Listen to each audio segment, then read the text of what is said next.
This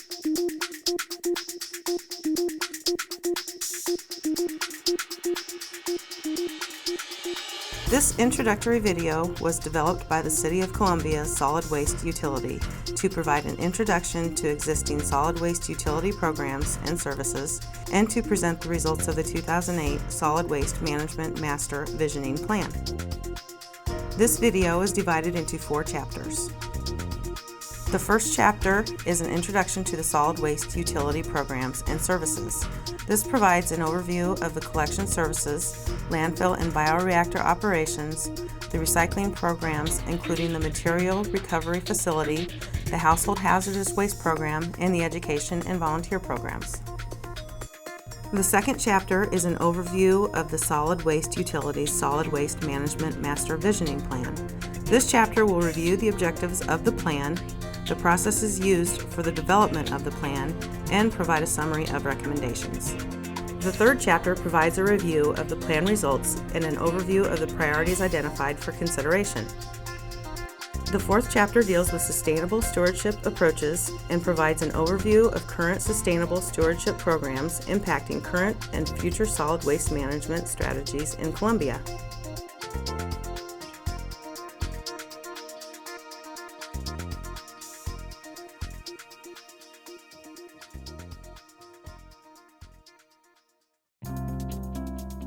The City of Columbia's Public Works Department houses the Solid Waste Utility. The mission statement of the Solid Waste Utility is to work together to provide professional, environmentally safe solid waste services for the community. The Solid Waste Utility accomplishes this mission through its integrated services of garbage and recycling collection, yard waste and compost management, household hazardous waste management, and the landfill and bioreactor operations. These services, performed by the Solid Waste Utility staff, manage waste materials generated within the community efficiently, effectively, and in an environmentally responsible manner.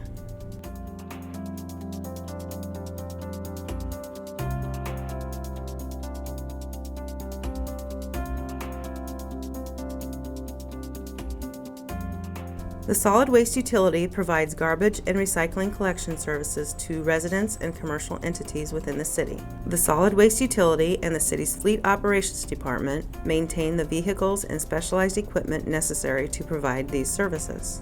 Residential customers receive curbside garbage, recycling, and yard waste collection services. These services are provided Monday through Friday by the Solid Waste Utilities personnel. On our trash collection, we have 2 personnel in the trash truck. They run down the road and they pick up the trash.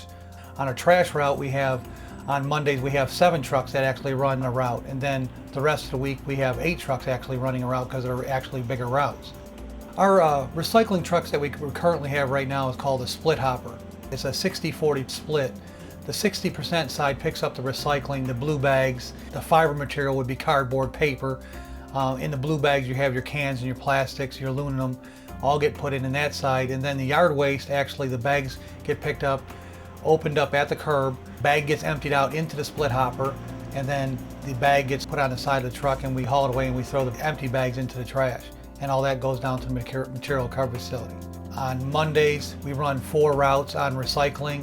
On Tuesday, Wednesday, and Thursday, we run 5 routes because the routes are a little bit bigger.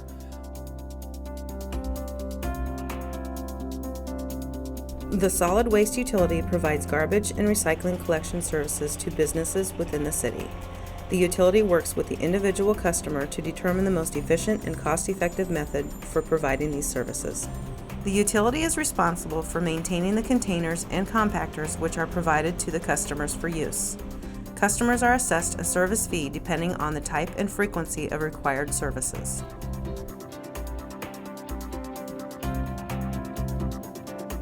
The Columbia Sanitary Landfill and Bioreactor provides disposal services using state-of-the-art technologies and sustainable engineering practices designed to protect human health and the environment. The landfill and bioreactor utilizes a series of environmental controls from leachate liners and collection systems, a network of groundwater monitoring wells, methane gas collection systems, and waste screening policies to minimize impacts to the environment. The landfill opened in 1986. We have approximately 75 acres that's filled, which leaves us 32 acres that's remaining.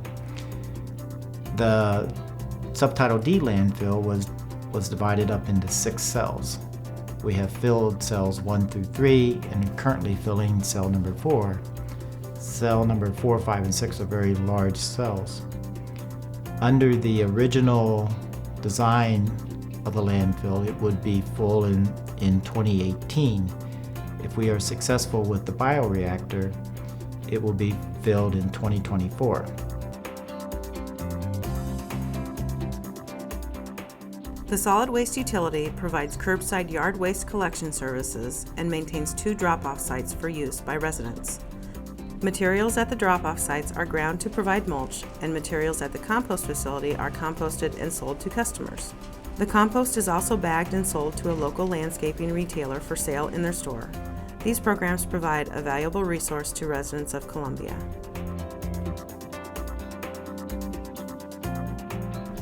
A landfill gas-to-energy plant has been constructed and has recently begun generating electricity using methane from the landfill.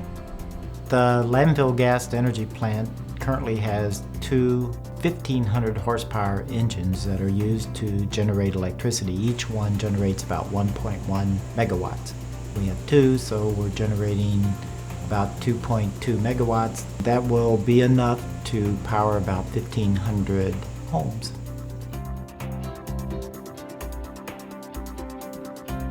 There are many opportunities in Columbia to recycle. You can recycle at the curb using our Blue Bag program. You can take material directly to the material recovery facility, or you can take it to one of our drop-off sites. We have, I think, 10 total overall sites. Each drop-off site allows residents and businesses from Columbia, as well as the surrounding areas, an opportunity to drop off materials for recycling. These materials, along with those collected from residential and commercial customers, are taken to the material recovery facility, which is located at the landfill, for processing and marketing.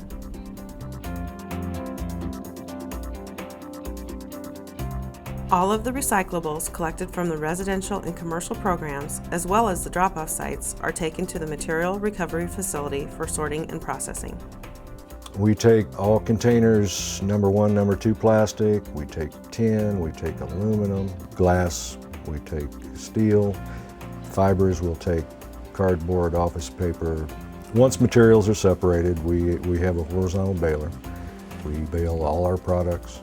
Once we get a tractor trailer load worth, typically monthly on most of our materials, we put it out to bid to several companies. We opened in 2002. We've taken in approximately a little over 46,000 tons. Last year we took in 8,800 tons. It's gradually increased over the years.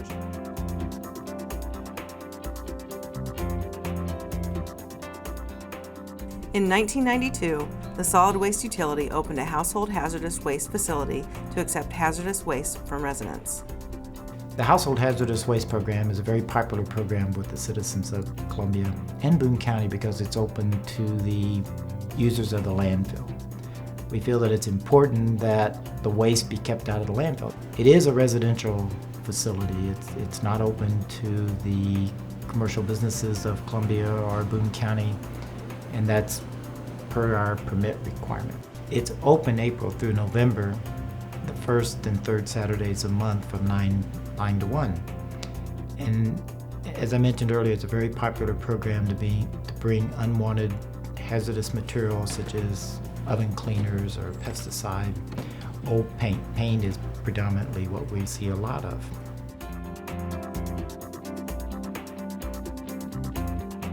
The solid waste utility utilizes a variety of education and promotion strategies to educate residents and businesses about the available solid waste management services and programs. Flyers, brochures, presentations, compost samples, tours, and the internet are all used by the solid waste utility as outreach methods. The solid waste utility also utilizes a network of dedicated volunteers to help promote and implement waste management programs within the city. Volunteers perform a critical role in helping available programs become as successful in their waste management objectives as possible.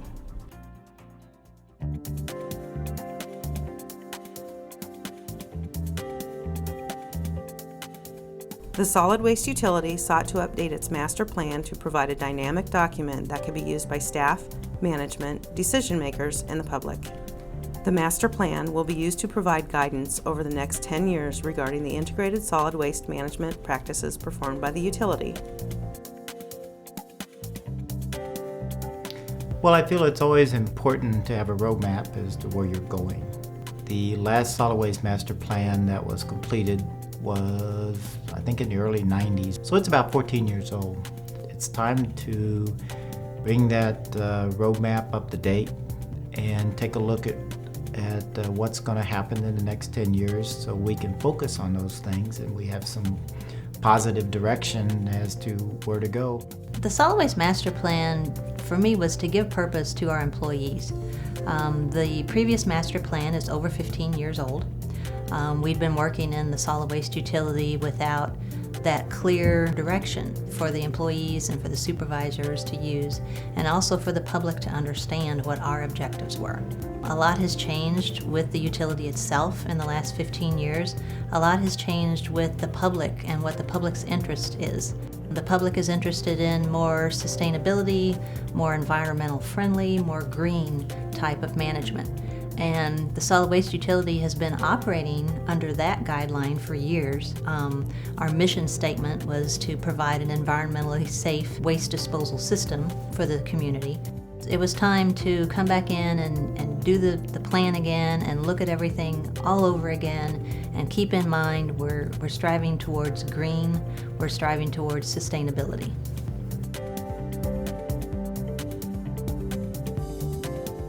Not only did we bring our staff involved with the very beginning process and the visioning process, but we also brought in outsiders. We brought in one of our volunteers who had some very valuable input into the plan from an outside perspective and from a volunteer's perspective. So every step along the way, it's not just my master plan or the city's master plan, it's our master plan.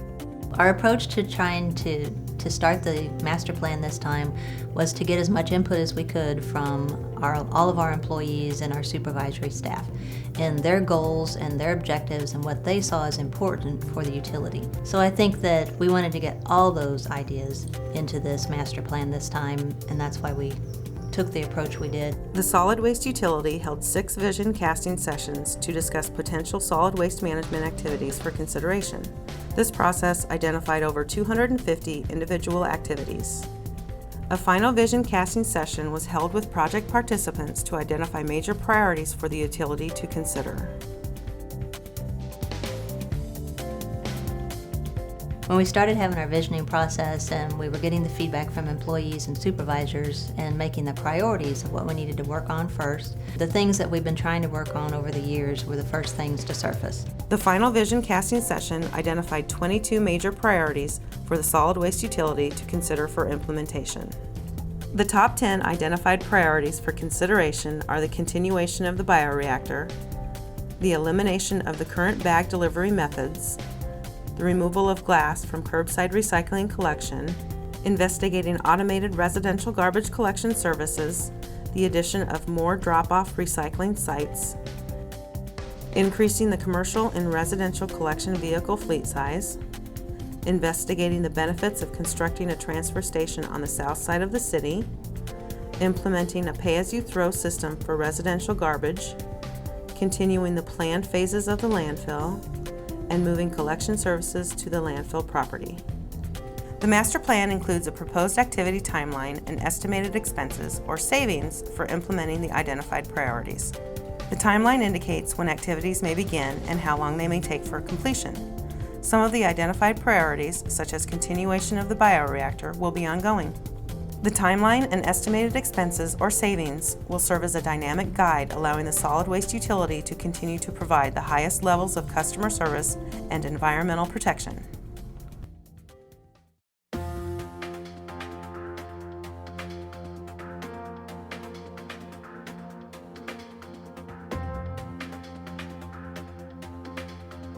The master plan identified 22 major priorities for the solid waste utility to consider for implementation. The identified priorities include improving or expanding services such as curbside recycling, residential refuse collection, composting, and community education. Additionally, the priorities include operational activities such as developing land use and land stewardship plans, reviewing increased use of alternative fuels, and recognizing volunteers.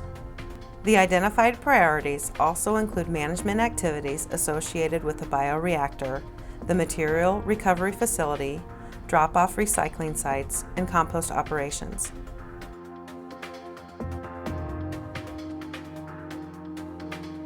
The solid waste utility currently delivers garbage, yard waste, and recycling bags to residents several times a year. The utility currently hires temporary employees who deliver bags by tossing them from the back of a flatbed truck. Changing this bag delivery method was identified as the second highest priority in the master plan. What we would like to go to is a type of coupon system where a company would come in, send out coupons to the residents. As a resident, you will take the voucher to the grocery store, turn your voucher in, you redeem your voucher. It's going to have your name, your address on the voucher. The grocery store will in turn give you the bag. This coupon or voucher system will allow the solid waste utility to provide bags to residents in a more efficient, safe, and cost-effective manner.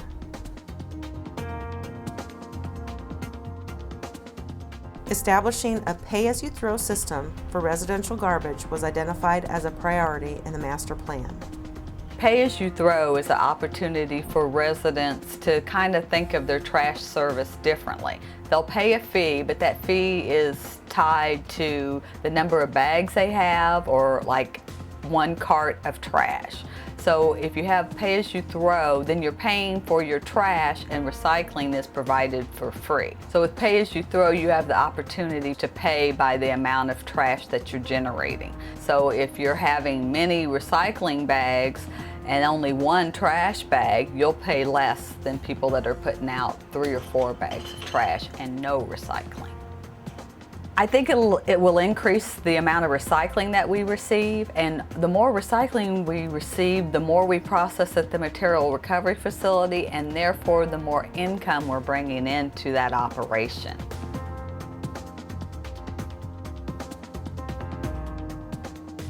The solid waste operation depends on equipment, both the landfill operation and the collection operation. As you might imagine, we can't do anything unless we take a truck, some type of a truck, to your residence, pick up your waste, put it in the truck, and then deposit it somewhere. We've got to have the trucks and the vehicles to do that. As you get bigger within a city, you're talking more businesses are coming. If you look back 3-4 years ago, some of the housing developments weren't there. Now they're slapping houses up and more people are moving within the city limits, and as we build, the city's acquiring more annexations, and we keep pushing out north, south, east, and west even further and further. So as we push out, the solid waste collection has to beef up in size. We don't have a lot of redundant capability. So the spare ratio of equipment, both in solid waste and again in my other customers, is fairly low. And what is often the case is if equipment is broke down, they don't have anything to necessarily backfill that. So what they end up doing is doubling up on vehicles and shifts and working overtime to perform those essential functions while the equipment is being repaired. That exact same scenario happens with preventive maintenance services. So in many cases, preventive maintenance services are deferred because we have equipment that's broke down and what they have running has to run to support their requirements. So there's one of two ways to handle this. One is to increase the size of the fleet to get more spares so that equipment that's down or equipment that is required for a preventive maintenance service can be performed without impacting the mission of solid waste in this case. The solid waste utility is evaluating the best possible options for acquiring the vehicles necessary to continue providing the desired level of services. Leasing is one possibility. If we can lease and get it into the proper cycle and reduce our overall cost, then I think it's a program that we could look at. And it could also provide us with a guarantee of equipment uptime where we know that we will have 22 trucks available to us at any given day to go out on the road and provide service to the citizens of Columbia.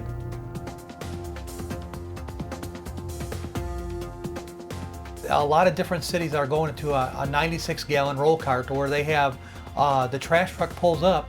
Whatever you fit in the 96-gallon roll cart is what will be dumped. When they pull up, an arm actually would come out, grab a hold of the 96-gallon roll cart, pick it up, dump it, and set it back on the curb and move to the next one. This cuts down on the amount of injuries, workman's comp injuries, the amount of people we actually have on the route, and it makes the collection a lot faster because there's one person there. On your automated collection system, you're going to see different hurdles. There's certain areas within the city that we won't be able to do the automation, and we understand that, like over on the university area, to where there's so many vehicles parked over there, it would be virtually impossible for us to get through there with low-hanging wires, tree branches. Those are all the things that we do have to look at when we do a pilot program.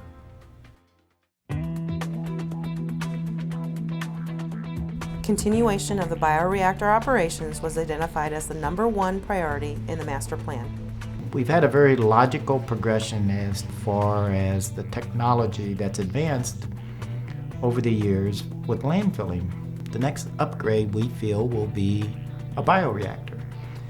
And a bioreactor differs significantly from the current Subtitle D landfill, the dry tomb landfill, in that the bioreactor uses water that we add to it to actively manage the waste. We add water to the bioreactor initially. We speed the process up significantly. We're looking at stabilizing the waste that's in the bioreactor over a much shorter period of time. By the decomposition of the organics, the airspace is recovered in the landfill, and it's estimated that our landfill will recover approximately 5 years of airspace over its remaining life if we are able to go to a bioreactor. We will be taking yard waste as a result of a change in the law and adding it to our bioreactor for the generation of electricity, and we will have a renewable resource. I think that Columbia will be looking at the yard waste going into the bioreactor, but in the same time we will continue with our composting operation because there are many benefits to composting. There is another side of this that is actually a positive side, in that by collecting yard waste with trash, it frees up the truck that is currently collecting yard waste to collect recyclables. Since we have a two-stream recycling program and a material recovery facility that sorts from fiber on one side, containers on the other, that we can then separate those products at the curb with that truck, and we eliminate a cross-contamination problem which we presently have with our current recycling program.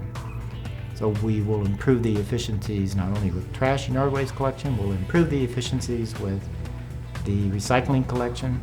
That will translate to improved efficiencies down at the material recovery facility because we will have less sorting down there. It's sort of a really win-win situation. The bioreactor will speed up the decomposition of the waste, and in doing so it actually produces methane gas. Methane gas is a commodity. And currently Columbia has just constructed and just brought online its landfill gas to energy plant, which takes the methane from the landfill and will be used to generate is being used to generate electricity.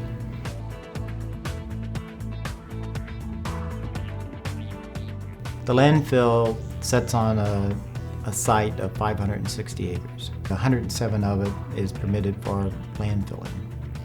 The remaining site is support. I mean, there has to be some support site for buildings, buffer zones, gas wells, groundwater wells, etc. But we think it's very favorable to permit another 100 acres just on the same property of part of that 560 acres. In our master plan, I think we've identified starting that process in the year 2018. It would not surprise me if it took 5+ years to get a permit for the addition of another 100 acres to this site.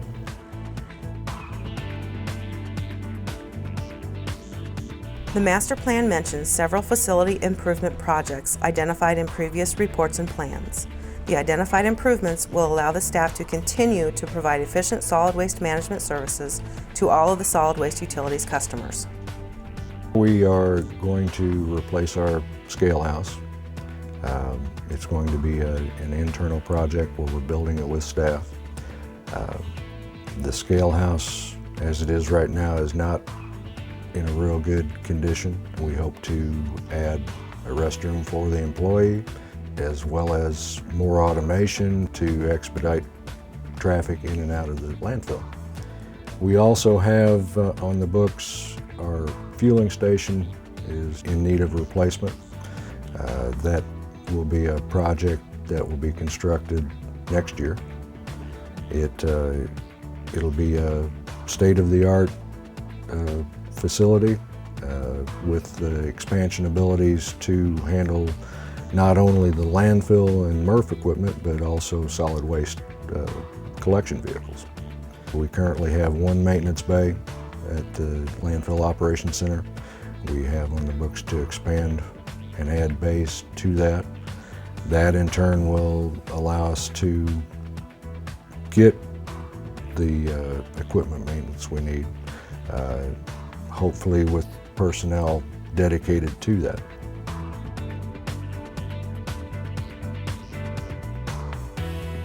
One of the priorities in the master plan would be to relocate some, if not all, of the collection services out to the landfill, to place it on part of that 560 acres. It would be efficient if the trucks stayed at the landfill when they ended their day. If they had a partial load, they would be out there, they would be able to unload, they would be ready to start the route the next day.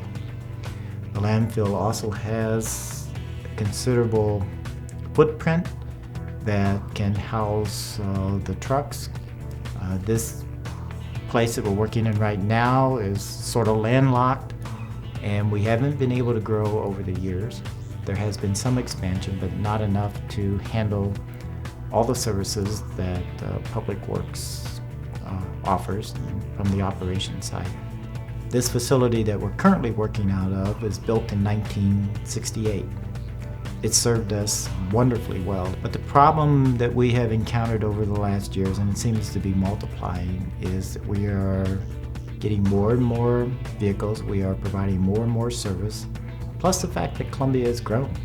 This facility not only houses solid waste, but other operations in Public Works that have also grown. It seems logical that we would want to take a look and see what the options are.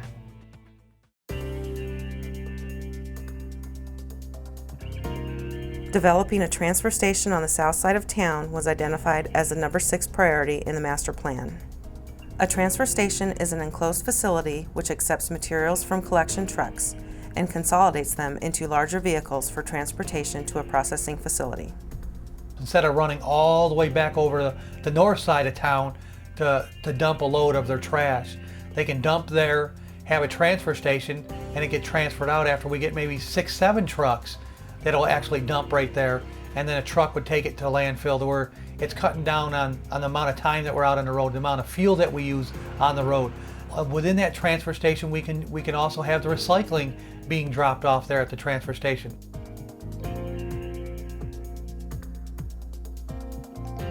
The elimination of glass from the curbside recycling program and establishing glass-only drop boxes was identified as the 3rd priority in the master plan. We manually or hand open our blue bags. In the process of collection, the blue bags do get compacted, therefore the glass breaks.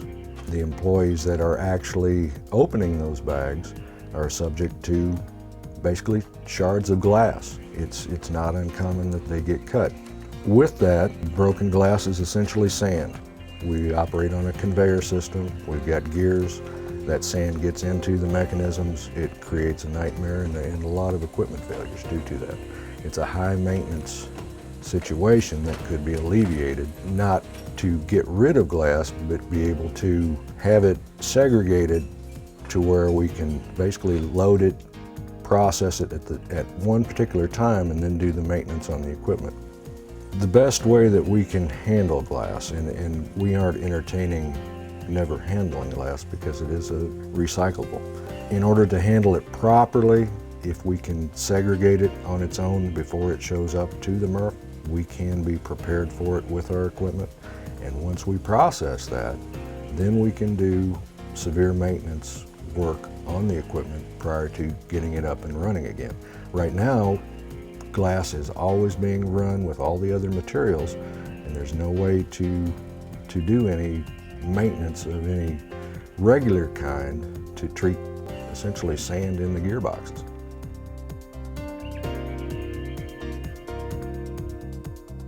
The solid waste utility currently maintains 10 drop-off recycling sites throughout the city. Increasing the number of drop-off sites was identified as the number 5 priority in the master plan. So if we could get more sites, get the public informed of where these sites are, then not only will we gather even more recyclables, but we'll take the burden off the existing drop-offs. If we expand the drop-off sites, then they would be more accessible to our public, and also commercial operations are equally as free to use those sites. Drop-off sites are not just used by city residents. We have a lot of people that are coming in from the county where their trash hauler doesn't accept recycling on the curb, so they'll bring their materials in and use our drop-offs. The solid waste utility also hopes to lease or establish ownership of property locations for the drop-off sites in order to provide improved maintenance and site monitoring. Now, most of the sites, except for one, the State Farm Parkway, is a city-owned site, but the other sites are not owned by the city. So if the city would own the property, then we would be able to put up some type of permanent fencing. We would be able to put up cameras and monitor.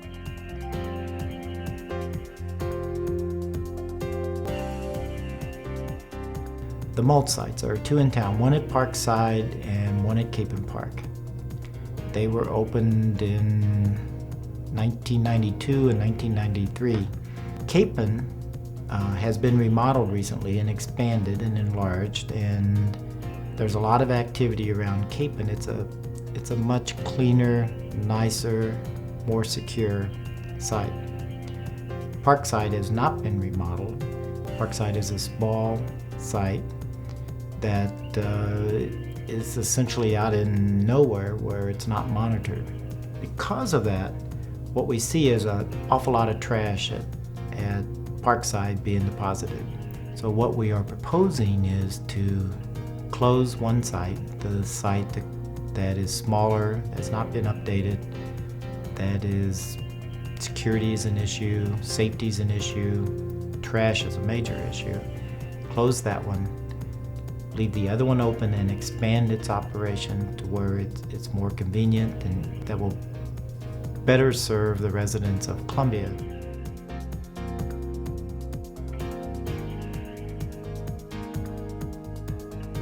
Dedicating maintenance personnel to the landfill and the material recovery facility was also identified as a priority in the solid waste master plan.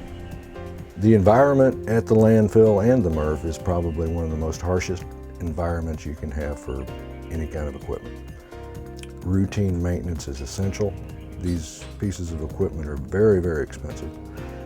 Even with routine maintenance, with the trash that the equipment runs through, the glass in the conveyors, it's just not a good thing for the gears or just how the machine's supposed to function. No matter how well you try to protect this stuff, it won't hold up unless there's dedicated people doing daily maintenance and daily checks on the equipment.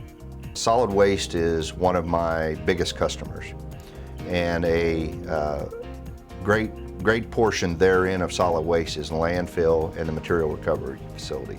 We send people out to perform repairs and services on equipment at the landfill and at the MRF on a daily basis. Of course, there's a certain amount of travel time that accompanies that. Additionally, we got a lot of give and take in that we send employees out there, they do the best that they can to forecast the tools they need, the parts they need, and what have you to perform those repairs. As is often the case, they don't have everything that they need. So they're either calling back here, requesting additional tools or parts be brought out to them, or they have to come back here, then go back out to the landfill or the MRF to perform those repairs. We can certainly decentralize the support functions that we provide. So along that line, given the amount of work that is required at the landfill and the MRF on a daily basis, we have discussed, and I think it's feasible, to have some maintenance staff permanently assigned to the landfill.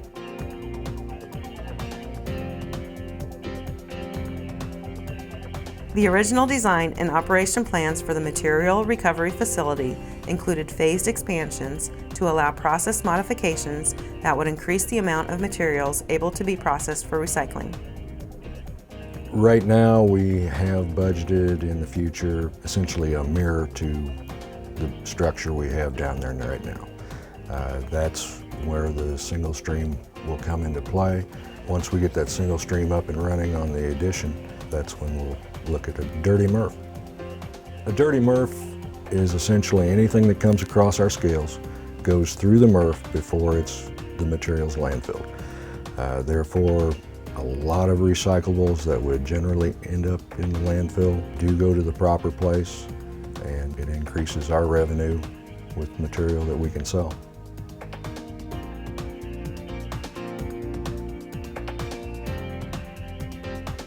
Reviewing the education and promotional materials on an annual basis to ensure accuracy, consistency, and relevancy was identified as a priority in the master plan. One of the main benefits of updating our educational material is that people have seen it already, so they don't read it anymore. So even though things may change or they may need refreshers on how to do certain things, recycling or volunteering or their trash service, whatever the service they're looking for, because they've seen this brochure, it's become dated. This is one of the materials that we'd like to update. It has a list of all the services that we have, you know, our commercial trash, recycling, residential services. So it would be nice to update this so it's fresh and new. And then we also have educational material about our volunteer program and our household hazardous waste collection that we'd like to update, because people have seen that before and we want them to really read and be fresh on what's going on. It would be nice if we had an educational website for children where they could go and learn about recycling, and maybe they could send an email to Mr. Baggett and he could, you know, converse and answer their questions. So there's some different electronic opportunities out there that we haven't really investigated.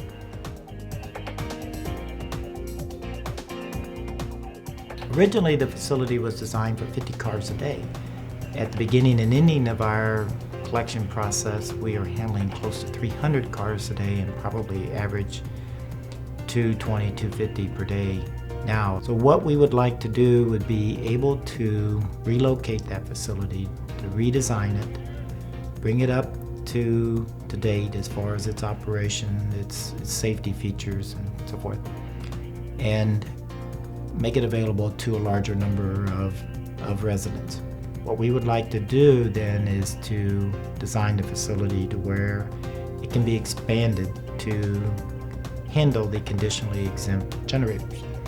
Then everybody would be taken care of, residential, the small businesses. The large businesses are pretty well regulated and pretty well monitored, so their waste is taken care of.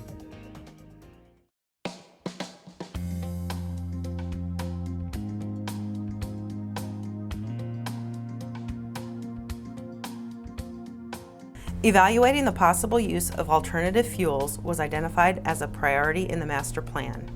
The solid waste utility will investigate the possibility of using methane gas generated at the landfill to fuel equipment and vehicles. The utility will also investigate the use of emerging hybrid fuel technologies, which are being developed for larger vehicles. Using alternative fuels may reduce total fuel costs and may help reduce vehicle emissions. Alternative fuel use may also lessen the utility's impact or footprint on the environment.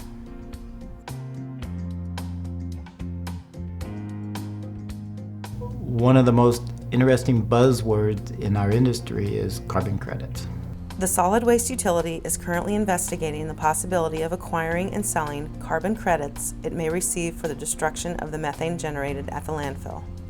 Columbians have supported environmental issues for many, many years, and one of them is the collection and destruction of methane gas at the landfill. Our program actually started in 1994, where we've been collecting methane gas from our landfill since then. When you burn that methane off, it's a greenhouse gas. It's a very potent greenhouse gas. It's no longer methane, and it cannot escape to the atmosphere. It may be possible for the solid waste utility to receive credits for the destruction of the methane. These credits may then be sold to companies that wish to meet certain carbon emission goals.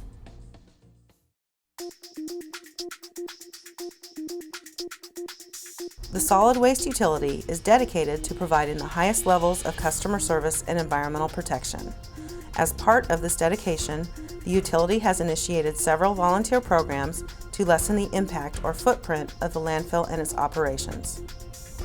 In cooperation with the EPA and the Hinkson Creek Watershed, we have a project called the Phyto Remediation Project. What that is we have planted approximately 1,800 cottonwood trees in the border of our property between the landfill and Hinkson Creek. In our groundwater monitoring, we have detected some VOCs or contaminants, and one of our first treatments or potential remediation for this water is the cottonwoods.